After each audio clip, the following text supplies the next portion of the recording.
Hello and welcome into another edition of the PHNX D-Backs podcast right here on PHNX. My name is Derek Montilla, occasionally known as your mayor of PHNX. This is your vice mayor and your thunderstick, the one and only Jesse Friedman. Jesse, I know we're going to look at some rankings of MLB players, right? Or MLB Network's rankings and where the Diamondbacks players land. Is this going to make me angry? I actually don't think this one's going to get you that angry. I don't believe you. I don't believe you one bit. Damon, I need the jar. Give me the jar. Can you? Yeah. Oh, there we go. That's good. All right, let's get the swear jar out here now. Add some cash, because of course we're going to talk about Corbin Carroll and where he's ranked, and let's see if you are right about making me angry or not. I got a lot of expletives that I want to blurt out, but yeah, we'll see.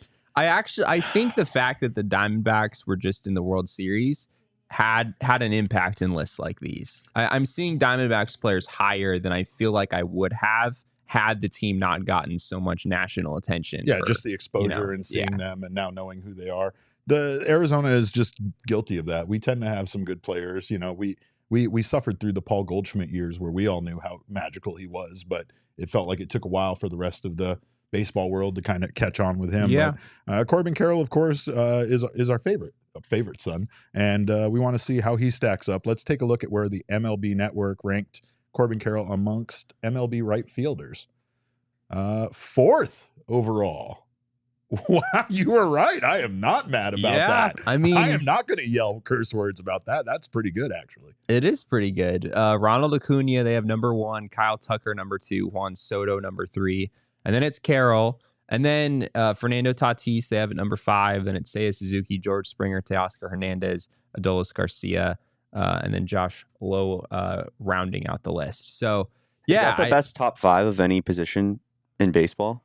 It's a pretty formidable. That's a pretty that's good crazy. top pretty 5. formidable top 5. Tatis is the 5th best. Yeah, that's a little wild right there. I think the only debate to be had here, I don't think you can put Corbin Carroll above Juan Soto or Ronald Acuna. I think we can all kind of agree on that. Sure. At least not at this stage. I mean, Corbin is still obviously very young, and it's certainly possible that he's able to continue to get better. And maybe we do rank Corbin Carroll above those guys not too long from now. But for right now, Acuna and Soto are clearly in front of him in my mind. I do think Kyle Tucker and Corbin Carroll, at least in 2023, they were quite comparable. If we look at the numbers that those two guys posted during the 2023 season, we actually have more FWAR for Corbin Carroll here. Carroll/4. Yes, thank you. Carroll/285, 362, 506. Tucker /284, 369, 517. So Tucker had a little bit slightly higher OPS. His OPS plus is a little higher too. I think it's 142 to 134. Jesse, this is Spider-Man pointing at Spider-Man meme right here. Is basically what it is. They are very similar. 112 RBI, substantially more there. But what's interesting is that Corbin Carroll had the higher WAR here when it comes to Fangraphs ranking them. And I mean, one thing that we don't have here on the stat sheet is what Corbin Carroll did on the base path and his stolen bases versus Tucker. But Kyle Tucker's is he a better defender than Corbin Carroll? I mean, does that factor in here? I don't think so. Yeah. I think he has a better arm than Corbin Carroll, which is not saying a whole lot necessarily. Right. Corbin's arm did not grade out well in 2023. But yeah, Kyle Tucker does not. His range on outs above average over at StatCast was well below average. I think in like the 10th percentile. So yeah, Corbin I think has more defensive value and also has substantially more base running value, even though Kyle Tucker is a very good base runner in his own right. Sure. Tucker had 30 stolen bases this past year compared to 54 for Corbin Carroll. It's hard to compare to that. The 25-54 season for Corbin Carroll is just crazy. It's pretty insane for a rookie, right? But again, there are a lot of positives there. And again, like you said, Kyle Tucker, probably the guy on that list that's comparable to Carroll, that you might have some sort of argument about whether or not Corbin Carroll should be ranked above him. But when you talk about his arm and kind of his play in right field, I think that's the part that really surprises me, that Carroll is ranked so high amongst these right fielders in this situation. Sure. And again, it's not his defense. It's just watching him play as we have. We've seen how, there's a lot of arms that are much better than Corbin Carroll's as far as outfielders go. Yeah, right field is never going to be a great position for Corbin Carroll, and we spent a lot of time talking about this when the team brought Lourdes Gurriel Jr. back, because you know that Lourdes is going to play left field most of the time, which means Corbin is probably going to play right field most of the time, which was never an ideal arrangement. But yeah, I mean, Corbin in right field is still, possibly the greatest base runner in baseball. He's still, still has defensive range that has some real value, and obviously has shown himself to be a pretty good hitter as well. So yeah, from a pure hitting standpoint, I think Kyle Tucker is probably the better hitter. But Corbin just brings so much in so many ways. And, Tucker is still a very good base runner, as I said before, but no one's as valuable of a base runner as Corbin Carroll was in 2023. This might be another situation like when we were talking about Zach Gallen being ranked so high, where again, looking at this list, I was ready to be angry. And yet somehow now I'm kind of wondering if at 4 he's a bit overrated. I mean, it's not the, if you've seen Corbin Carroll play, I understand having him ranked so high. And like Jesse said earlier, the postseason run, it's probably a big reason why he's ranked where he is right now, because people got to see what an exceptional player he was at times during the playoffs, and, understand that this kid is a rookie, and doing what he did to become a superstar for this team in one season was incredible. Hopefully he can follow that up and continue to be the 4th best right fielder in baseball in 2024, because if he can, that's a very exciting year ahead for the Arizona Diamondbacks. Another guy, though, that of course had himself a great playoff run was Ketel Marte. And Ketel in the past has kind of been snubbed a bit as far as, his recognition. Obviously, part of that was, he got moved to center field. He kind of hasn't been the best defender at second base at times, has gone through some injuries. But let's take a look where MLB Network has ranked Ketel Marte. They have Ketel 5th for second baseman. Oh, Jesse, I'm really not getting mad about this. No, Corbin Carroll and Ketel Marte both in the top 5 in their respective categories. I am with it. MLB Network, you make me happy. Brought a smile to my face. Yeah, pretty hard to complain about, again, if you're a Diamondbacks fan. Mookie Betts, Jose Altuve, Marcus Semien, I think those guys, you can't really make a case for Ketel above any of those guys at this point. They have Luis Arraez at number 4, in front of Ketel at number 5, I guess. Arraez and Ketel, you could maybe have a conversation there. Sure. Arraez was certainly better offensively in 2023 than he's been in years past, but he also hit 354 and still had an 861 OPS and finished 8th in MVP voting. So I don't think there's a clear case that Ketel should be above Luis Arraez by any stretch of the imagination. So yeah, it's Ketel did not get snubbed on this list, and I don't think Corbin got snubbed on his list either. Like I said earlier, Diamondbacks players, I guess, especially with Ketel, the fact that he was the NLCS MVP, he did some big things for the Diamondbacks in the postseason. A lot of people were able to see that.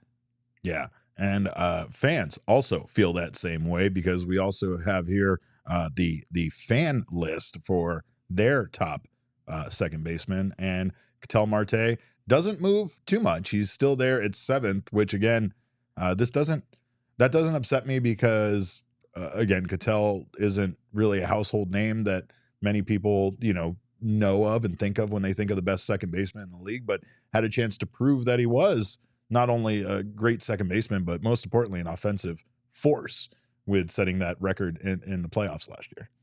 Yeah, this list is interesting. As you said, these are fans. I guess they submit some sort of poll or something.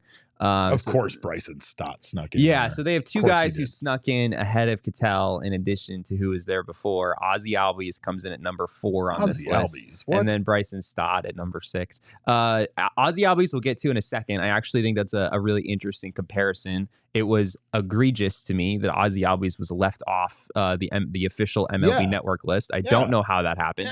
But Bryson Stott, he did have a really good first full season with the Phillies. I like Bryson Stott. I think he's a good player. He's a good base runner, good defender. But Bryson Stott is not the hitter that Ketel Marte No. is. And I No, think he's if you asked all 30 managers right now whether they'd rather have Bryson Stott or Ketel Marte, maybe long term. I mean, Bryson Stott's still young. Maybe you'd want him in 5 years more than you'd want Ketel. But right now, I think you pretty clearly would want Ketel out of those two guys. I think the important thing here is that Bryson Stott made me hate that goddamn motherfucking song. There it is. I love that song. There it is. I had to give one in there before we got through this segment, but I hate that song. I am not A-okay. I am not A-okay. I have a recording of that, Derek, on my phone that I took from the press box at Citizens Bank Park. And don't even talk. Do you listen to it every once in a while just to make you happy? 100% do. I knew you did. It's one of the most electric recordings that I have of anything on my phone. I mean, frankly, most recordings on my phone are interviews from 4 months ago. Say, clips of the show, probably. Yeah, well, these are just audio. These are just audio clips. Oh, yeah. But yeah, it was a surreal experience being there in person for that. Phillies fans go absolutely berserk, and I enjoyed every second. But yes, barring his ability to choose the one of the more iconic walk-up songs in the sport, I don't think that puts Bryson Stott at number 6 on this list. We can agree on We can agree on that, yes. But you were right about Ozzie Albies being left off of MLB Network's list, which, again, MLB Network, you're supposed to know ball, right? Let's take a look at Ozzie Albies' stats compared to Ketel Marte's stats from 2023. Yeah. I think they're pretty close, right? They're Spider-Man memes pointing at each other. Yeah, they're pretty close, which is why I don't understand how MLB Network has Ketel at number 5 and Ozzie didn't even make the list. The fan list, on the other hand, had Ozzie Albies several spots ahead of Ketel, which I think this also would say that's probably a little bit too high on Ozzie Albies. But yeah, Albies / 280, 336, 513 in 2023. Ketel 276, 354, 485. Albies had 33 homers compared to Ketel's 25. Wins above replacement on Fangraphs are pretty much neck and neck, 4.2 for Ketel compared to 4 even for Ozzie Albies. So, I think it's an interesting comparison. These two guys both had really good 2023 seasons. If you back it up 2019 to 2023, Albies and Marte have had almost the exact same number of plate appearances. Marte has a 129 OPS plus over the last 5 seasons compared to 112 for Ozzie Albies. Their wins above replacement, though, are almost identical, 14.8 for Ketel compared to 14.1 for Ozzie Albies. So, yeah, I think wherever Ketel is, Ozzie Albies should probably be right around in the same place. Yeah, similar to what we said with Corbin Carroll and Kyle Tucker. It's just hard to, it's hard to look at the stats from last year. Now, obviously, part of this, too, is probably their projections for 2024 as far as where they're ranked here going into the season, and not necessarily just what they did last year. And you also know Jesse is very much a guy who will ruin your day with talking about peripherals and how the numbers are lying to you because this guy is, had a better year. I'll make your day talking about peripherals, Derek. Come on now.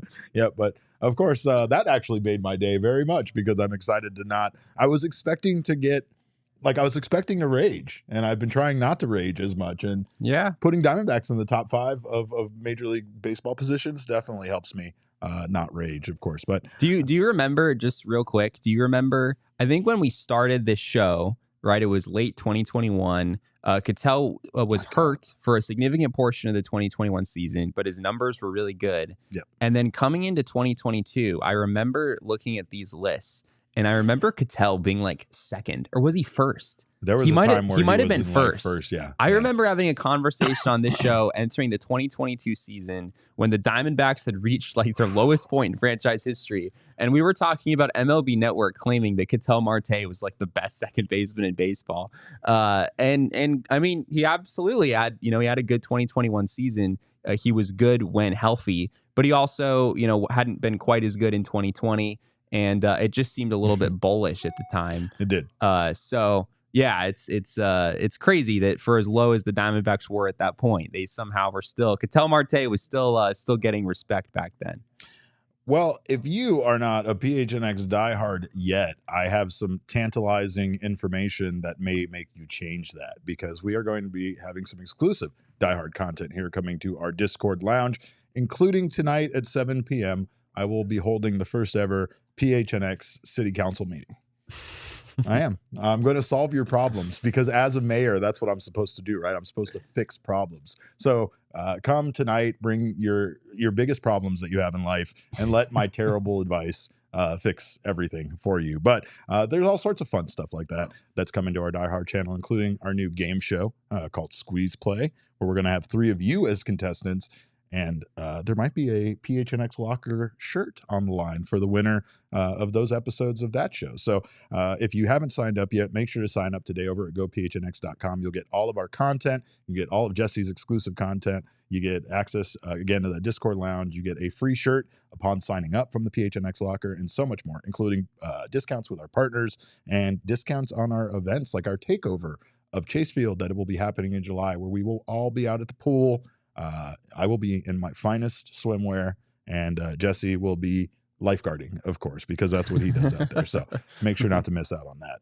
Another thing not to miss out on, of course, is Illegal Pete's, where you will find Damon. Someone asked earlier who's behind the Mac. Yeah, it's Damon. Damon is on the 1s and 2s, but when he's not here working, which is most of his life, every single day, every minute of his day, he's at Illegal Pete's. That's the only other place he lives. He goes by his house to sleep, and that's even very brief at times. I'm pretty sure this is like quite literally true. Yeah, I'm not. I think Damon is either at the office, at home, or at Illegal Pete's. No, pretty much. People think stuff I say on this show is a bit. Like they're all, ha ha, Derek, that was funny that you made that up. I don't make anything up. Everything I say is true. You make some things up, but this is not one of the things. Nothing about Jesse being AI was made up at all, and nothing about Damon spending all of his time at Illegal Pete's when he's free is a lie. But I actually went to the head coach press conference for U of A yesterday, and on my way back up to Phoenix, I stopped at Illegal Pete's and got a burrito for the road. Yeah, it's a road burrito. Road burritos are the best. I mean, what other food travels that well? Am I right? Anyway, I said,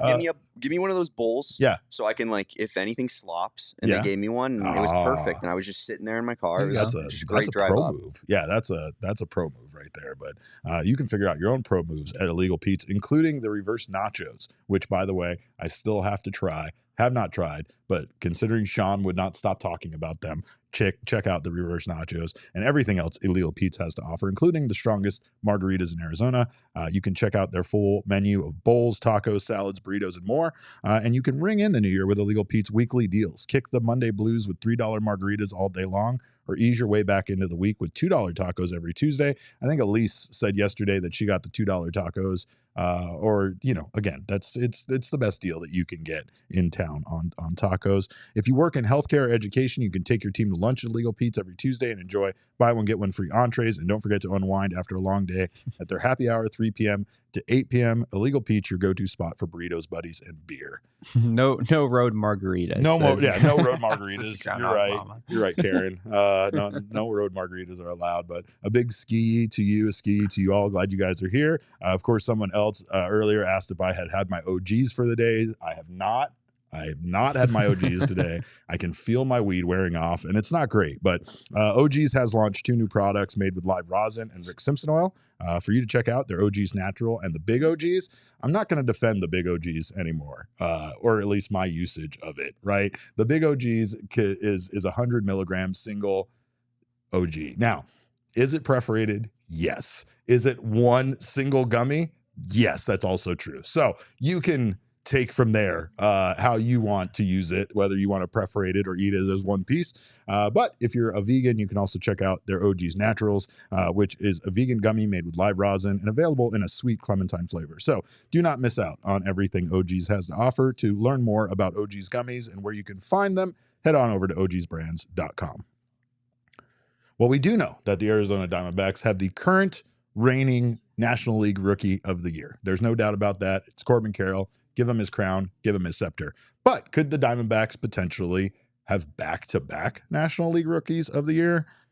Don't know about that, but we will say that Jordan Lawlar is still getting some hype around him. There's still a lot of excitement around him, and he is, in fact, the only Diamondback prospect on the top 100 prospects list for Baseball America. Jesse, their blurb says, Lawlar hit the ball harder in 2023 and cleaned up his defensive play at shortstop, leading to a September call-up. He produced a .966 OPS in his final 70 minor league games and has a chance to bring his power speed mix to MLB in 2024 as one of the game's youngest regulars. What are your thoughts on the fact that he not only is being is on this list. But I guess on the flip side, more negative side, what are your thoughts about the farm system, considering that Lawlar is the only prospect now on the top 100 prospects list? Yeah, it's a pretty big change. I mean, just about a year ago, we were talking about the Diamondbacks having 4 of the top 25 prospects in baseball, potentially. I think 5 in the top 100, right? Yeah, something like that. I think Baseball America was still counting Gabriel Moreno as a prospect. That's right. So the D-backs had Corbin Carroll, Jordan Lawlar, Gabby Moreno, and Drew Jones, who was still very highly ranked at the time. So yeah, this is a big change from last year. Drew Jones, of course, not on the top 100 list for Baseball America. It'll be interesting to see if he cracks that list for MLB Pipeline when they release their new list soon. I'm not totally surprised by that. Drew Jones, we've talked about it a lot, did not have the first full season of professional baseball that the Diamondbacks probably would have liked him to see, or would have liked to see from him. But granted, it was a year of injuries for Drew Jones, where once he got past one thing, it was something else popping up and keeping him from getting those regular at-bats. He did finish the year well in his last 10 games or so, and Visalia put up good numbers. I think Drew Jones has a chance to go from being not on this list to, even by the midseason update, being very much back on this list, maybe even in the top half. There's still a lot of development to be had there. We've seen some footage of his swing and some of the adjustments he's made over the winter. I think there's some promising developments there. But yeah, Drew Jones not on this list. Tommy Troy is probably the other guy that would have been on it for the Diamondbacks that I could have seen being on it. He was not on the top 100, but he did make Baseball America's follow-up post, which was 15 players who just missed the top 100 list. Honorable mention. They did. Yeah, he's essentially an honorable mention. He did show up there. And, Tommy Troy just got, 100, 200 plate appearances or something in pro baseball to finish out the 2023 season. He has a chance this year to kind of solidify himself as a top prospect in this game. So I think he's another guy where, by the midseason update, it wouldn't shock me if Tommy Troy found his way on this list. I know it wouldn't have mattered because we talked about this yesterday. We've talked about this in the past. The Diamondbacks were most likely, whether they were at number 1 or number 2, we're going to take Drew Jones, right? But the Orioles, once again, have the number 1 overall prospect in baseball in Jackson Holiday.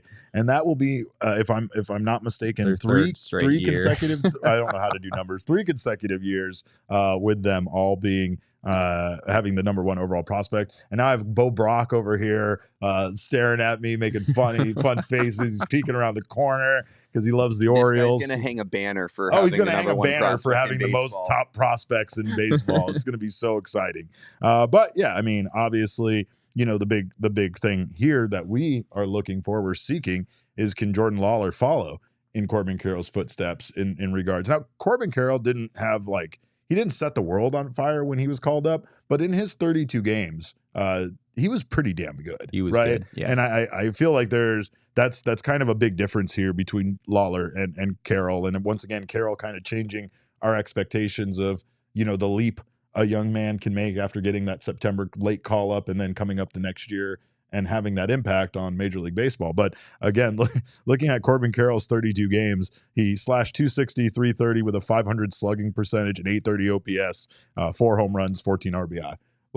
He had more production in that short period of time than a few players that were on the roster for the entire season. Yeah. So Corbin Carroll, even though it wasn't immediately talked about, those numbers are still very good. Now next year, and Jordan Lawlar or Corbin Carroll did not really have the same level of competition, I felt like, going into the year that Jordan Lawlar has. This is a stacked class for rookies in Major League Baseball, including a lot of international players that have now come over and do qualify for this being their rookie season. Yeah, I think there's a lot of guys who have a chance. And I think it's hard to pinpoint exactly who would be the favorite for this award at this point.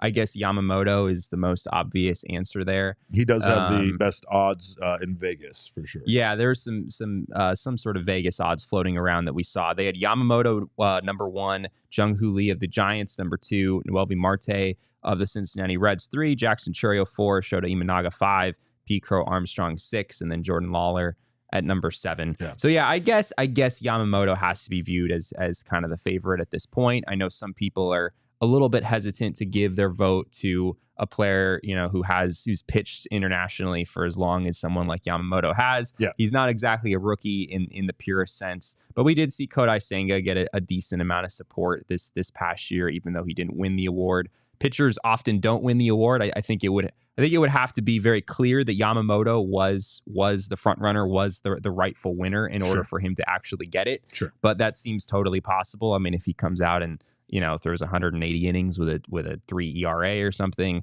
yeah, that might be good enough to do it. A big thing with the Rookie of the Year award is just playing time. It's just who's going to actually get the opportunity to play enough games in order to put together the best case. Right, because half of the guys that are currently ranked as far as odds wise above Jordan Lawlar are guaranteed to get playing time, right? Imanaga is going to play for the Cubs. All those guys, internationally Yamamoto came over. Yes. And I mean, you also have Noel V. Marte, who played really well for the Cincinnati Reds last year at 21 years old. Yeah, he was very good. And, Pete Crow Armstrong. There's a lot, like the Cubs have 2 guys on this list, right? So it's like, it's very exciting for them, for their future, and to have this kind of young talent as part of their, team. But the young guys, like Lawlar, they have a lot to prove, and I mean, again, it's going to be about if they can actually get that playing time. That's what I feel like is the case for Jordan Lawlar. Yeah. Like we've said in the past, there's a good chance that you don't want Jordan Lawlar just playing as a backup, right? So if that's the case, you'd rather that he was in Reno and not up on the main roster, not getting playing time, not getting at bats, right? Yeah, it really is going to come down to playing time for Lawlar, whether he even has a chance at this. I mean, there's a world in which Lawlar has a really good 2024 season, but he still isn't really a Rookie of the Year contender because he didn't get called up until May or June or something like that. So yeah, I think Lawlar has a good chance to make the team if he has a strong spring training. I don't see why he wouldn't make the Diamondbacks roster. But even then, is he playing shortstop every day? Is he kind of splitting time with Geraldo Perdomo? You'd really want him to be like an everyday player in order to really get in the kind of reps that are needed, to really win this award. But yeah, he's certainly not the only one in a position like that. Pete Crow Armstrong, I think, still has a lot to prove with the Cubs before he would get those opportunities.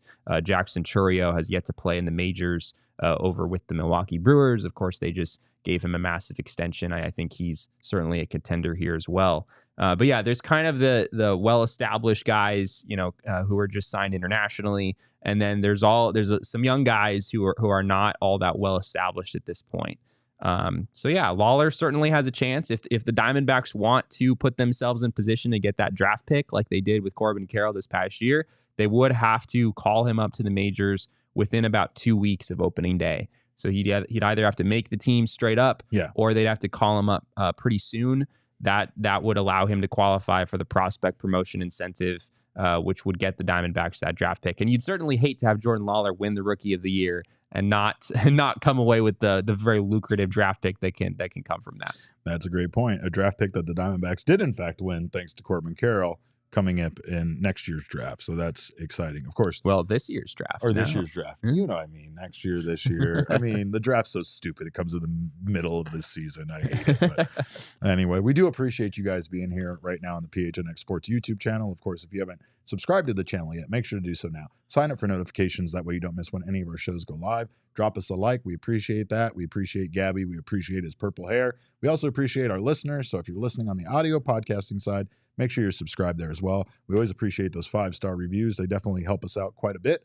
And if you want to help yourself out, one way to do so is by having some more fun with sports on the BetMGM Sportsbook app. Damon, how'd you do on your bets?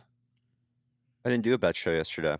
Well, did you want to brag about the day before while you were at it? Do we want to talk about the fourth quarter bet for the Suns game? Yeah, how did that go for you, How did Damon? the money line fourth quarter bet that you bet on the Kings So I bet on Kings money line in the fourth quarter, and the Suns had their best fourth quarter of the entire season. Yeah. So we're gonna let that ride for the rest of the year. I'll just say it's completely unsustainable. But if you guys want the Suns to win, my Venmo is at Damon Farrell. That's FAIRALL, and I'll continue to place fourth quarter money lines on the opposing team. It would really be helpful if you just got Damon Dog over there at Venmo too. I know that's not as famous, but It was Damon Dog, and I changed it, I think. That's a mistake. That's a brand, because we are Damon's dogs. Bark, bark. Of course, download the BetMGM Sportsbook app yourself, and you can get paid simply for making your first bet. All you got to do is sign up and use our code of PHNX, deposit at least $5 into your newly created account, and use that $5 and bet it at a standard odds price. Once you do, you will receive $158 in bonus bets in honor of Super Bowl 58 from our friends over at BetMGM. Of course, all you got to do once again is sign up for BetMGM and use that bonus code of PHNX. As our guy Eric would say, it's the best letters in the alphabet, right? The 4 best letters. The 4 best letters in the alphabet. Place your first BetMGM Sportsbook wager through the Sportsbook mobile application of at least $5. You will receive $158 instantly in additional winnings, regardless of your wager's outcome. Check out the show notes for full details, and now listen to our baby boy Damon talk about the disclaimer. Gambling problem? Call 1-800-GAMBLER. Available in the U.S. Call 877-8-HOPE-NY or text HOPE-NY 467-369 New York. Call 1-800-327-5050 Massachusetts. 21 plus to wager. Please gamble responsibly. Call 1-800-NEXT-STEP Arizona. 1-800-BETS-OFF Iowa. 1-800-270-7117 for confidential help Michigan. 1-800-981-0023 Puerto Rico in partnership with Kansas Crossing Casino and Hotel. Visit BetMGM.com for terms. This promotional offer is not available in New York, Nevada, Ontario, or Puerto Rico. Puerto Rico. Oh, that's music to my ears. No, it's better. It's better is what it is. All right. Who taught Damon to talk that fast? I don't think it doesn't sound human. He just doesn't sound human, but you should see him do that live. It's impressive. Desert Financial Credit Union, by the way, has been a staple here in the Valley for more than 84 years. They have been Arizona's largest, most trusted local credit union. They got me started on my home ownership journey, and they can get you started on yours as well. You can look to Desert Financial for checking and savings accounts, mortgages, loans, credit cards, investment options, and so much more. Bank with a credit union that has your financial interest in mind, as well as the financial interests of your community. You can open a free checking account online now and get $200 in bonuses. Get started by visiting desertfinancial.com/200. Jesse, the LA Clippers are doing a thing, right? They have a new arena. We know that we still don't know what's happening with the Diamondbacks arena as far as Chase Field goes. We do know that there's some renovations that are going on. And when it comes to this news coming out of the LA Clippers new arena, I'm kind of excited about a couple of things, right? They have the rules that they have released for a section of their arena called The Wall. Jesse, The Wall. The Wall is the Intuit's Dome's new section of 51 uninterrupted rows of fans. Holy shit, that's a lot of fans in a row, right? And the rules for this section are very strict. You cannot cheer for the opposing team. You cannot wear the opponent's gear, and tickets can only be resold in the Clippers marketplace. Let's take a look at the hype video for this ridiculous thing that the Clippers are doing.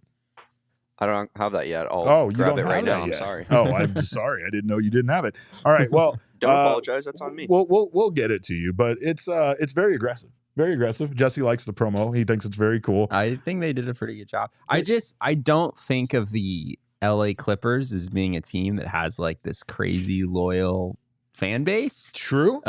They've always felt like the little brother to the Lakers in my view. Could be a big reason why they're doing this, to separate themselves and not be in the same building. I think it's a great idea. Yeah. I mean, whoever thought it was, cool for the Clippers to just share a space with the Lakers for, however long that's been happening, a very long time. That's going to make it really hard for you to really build up your own brand. And it seems like they're really doing that with this new crazy thing called The Wall. Elizabeth in the chat says that sounds like supporters section in soccer. Yes, it very much does sound like that. But let's remind everyone of one thing. Ken Kendrick tried to do this, didn't he? You all remember when Ken Kendrick tried to do it. He tried to make that home plate suite behind home plate there where you can see the people on TV. He tried to make it a thing where if you sat there, you had to wear Diamondbacks gear. And what did you guys do? Oh, he's the villain because he's buying people free clothes and making them wear them. I'm sorry. Rules are rules. If you're going to sit in that suite, you got to root for the Diamondbacks. And I approve, and it's because of people saying that we have the versus dog. Probably, I don't know. We moved in the other direction. Instead of telling them they have to root for the team, we started making hot dogs based on their regional tastes, and I want them to feel comfortable. We overcorrected. I don't want that. I want opposing fans to feel uncomfortable. I don't want them to want to come to our games. I want them to feel like they're outnumbered. I want them to feel like they're unwelcome. And I know I am being a hypocrite right now because I've often said with the Diamondbacks fan base and how empty that building is at times, we need to welcome anybody that's willing to come in and pay their money for a ticket and spend some money on concessions. However, I like this idea a lot, Jesse. And I think we're going to get a wall maybe installed at Chase Field, and we're going to come up with our own rules for the wall, right? First, I still like the idea of the home plate suite being also privy to these rules, but we have decided that the actual wall section of Chase Field has to be left field. Has to be left field. Yeah. That's where Lourdes is, man. That's where Lourdes is. Enough said, right? You have close access to Alec. There's lots of things there. But of course, we established some rules on Twitter. The first being you're never allowed to wear Dodger blue ever. You must know all of the lyrics to A Milli by Lil Wayne, which Jesse is working on. You're also required to dye your hair purple, which we are willing to go. We're make some like at least like a little asterisk to that rule. Like if you are willing to wear a purple wig, we won't make you dye your hair purple. It is either you must dye your hair purple or you must be wearing the purple hair wig. Right, but we will have the hair wigs available on site. That's true. That's true. Yeah, we won't be making you do anything like dye your hair because, as I've told you in the past, it almost ruined me. But we will have a few people available on site though to dye your hair purple. Yeah, we'll have some hair dyeing stations. And of course, I know everybody want my beard teal. That'll probably happen. But a couple of other new rules, Jesse. I think you had a new rule for the wall. Yeah, I think that gloves should not be allowed. No gloves of any because kind. if you're sitting in the outfield at a game, like that's not the way you do it, right? You got to catch it. You got to catch it barehanded if a home run ball finds your its way to you. Or you can be like that one amazing kid in the first row in left field who just snatched a home run ball. Well, it wasn't actually a home run as things turned out, but who just snatched the ball out of Spencer Steer's hands in really incredible fashion. That was so insane looking back on it. It was one of the best catches of the year. Wild. He owned Spencer Steer. Yeah. Speaking of kids, Jesse, King Snake. Kids only in the front row? Yeah, I think I'd be down for that. Only kids in the front row. Just setting it up so that kids can have, any altercations between opposing teams' left fielders that happen with fans happen with children, because the history there is quite good from the Diamondbacks standpoint. Yep. So it feels like that's the way to go. Fans in this section will pay double for concessions. Okay, why? Well, I'm not talking about like our fans. I'm saying opposing fans that try to sit in this section. Oh, okay. All right, because we just made the rule about Dodger blue, but of course we know other fan bases show up. So if you are opposing fan, it's fine. You'll pay double. Oh, so you are allowing Dodgers fans to wear Dodger blue? I am not allowing them to wear Dodger blue ever. No, you're never allowed. As a matter of fact, no Dodger blue. Like I can't emphasize that enough. It's not a Dodger fan thing. No Dodger blue is allowed. You can't be an Arizona Diamondbacks fan and perhaps come with like a jacket that's just like you have a jacket that's close to Dodger blue. That jacket would not be allowed in stadium. That's where we're going. I don't have a jacket close to Dodger blue. I'm pretty sure you do. I'm pretty sure I've seen it. I don't know. Yeah, you're designing on this. I honestly kind of wish I did. I think it's a good color, but.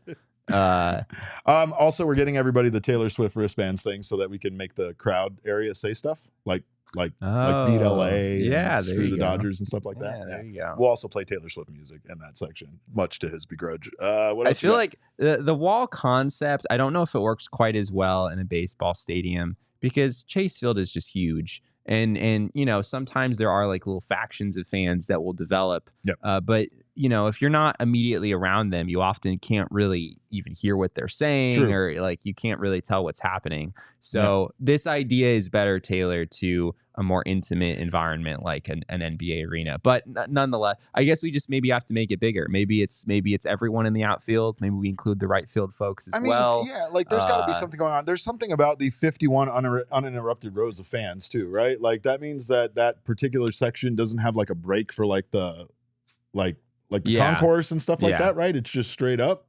So we just make this extend right up to like cold beers and cheeseburgers and just have it. I guess. I mean, there's not. I don't know how many rows there are there, but I don't think there's not 51. There's not 51 rows. We're gonna have to do some construction. It would be in the building. Some major construction in order to make that happen. But we do have the video now. We have the promo that the Clippers made. This is a lot. Yeah, it's kind of a fun idea. Let's check it out. And on the enemy side of Intuit Dome lives the beating heart. The Wall.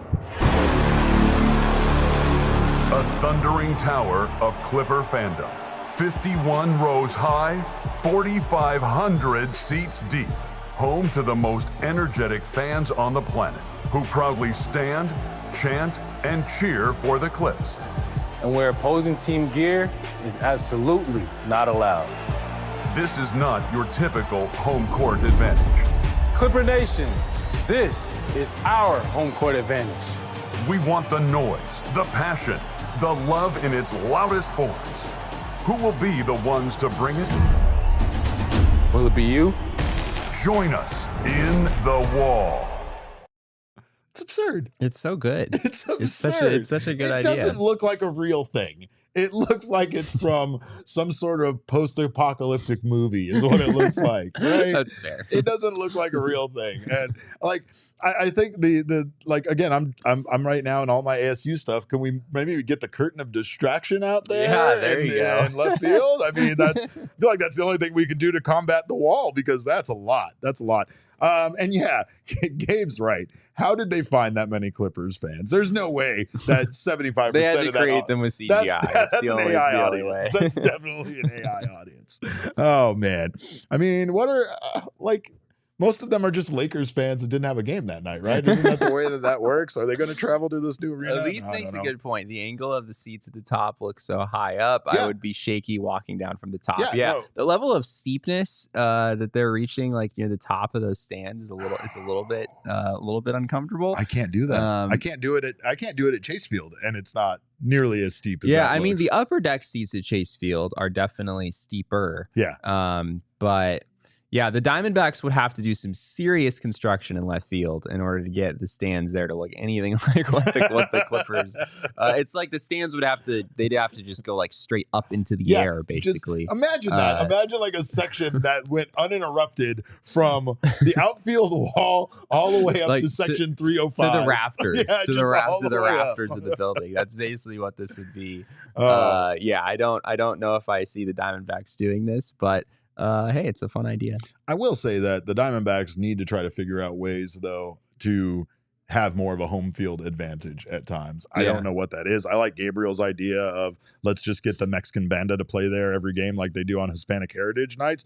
That's a incredible idea. I mean, that is literally an incredible idea. Like the Vivesuelas, but like it's just mariachi music the entire time. They're electric because they'll literally sit in right field in one of the rows, and then like in between innings they just pop up and start playing, and it's like obviously Hispanic Heritage Days at Chase Field are already just electric and incredible. It's our culture, it's our community, right? Like, but I say, like incorporate that in all the time. Make that part of our home field advantage, just something like that would help to make, this field that at times is very empty feel like there's some sort of advantage.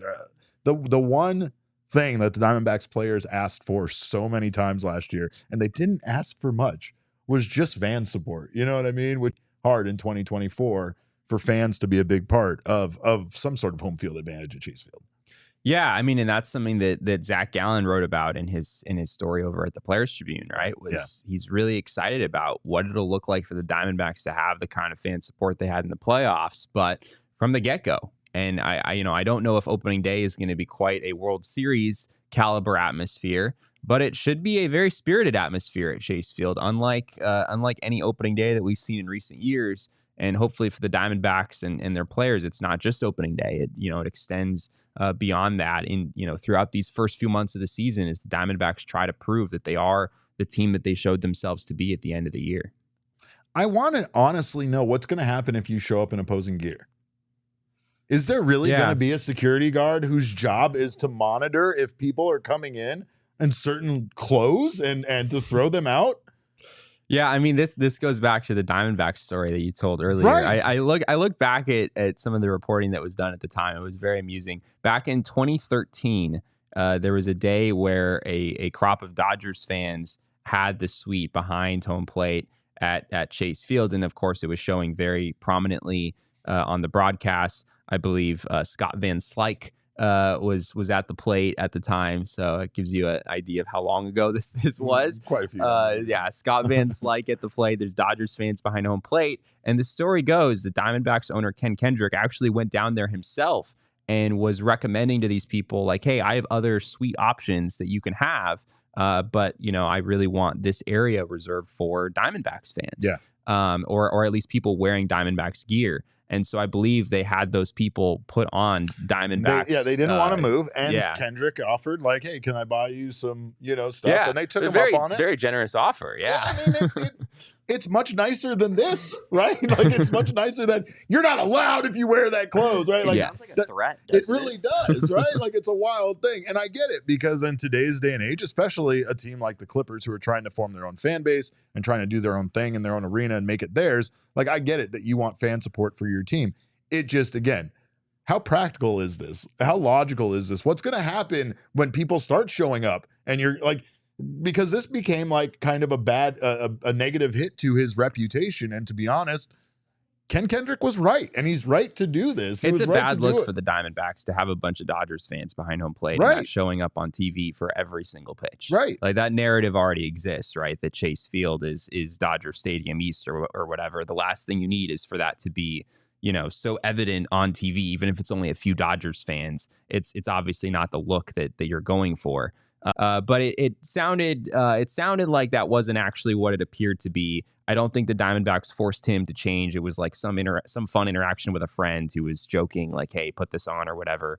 And the Diamondbacks later said that is basically just encouraged at this point. Yeah. They encourage fans behind home plate to change to wear Diamondbacks gear, but I don't think it is enforced as it appeared to be back in 2013. It's a wild thing because again, Kendrick gets a lot of flack, so like anything he does can tend to just be viewed negatively instantly, and I think that sucks because you and I have both talked to Mr. Kendrick, Ken, Uncle Ken, as I like to call him, and he is a delightful individual. I love Ken Kendrick, and I think that ultimately at the end of the day, people don't believe it.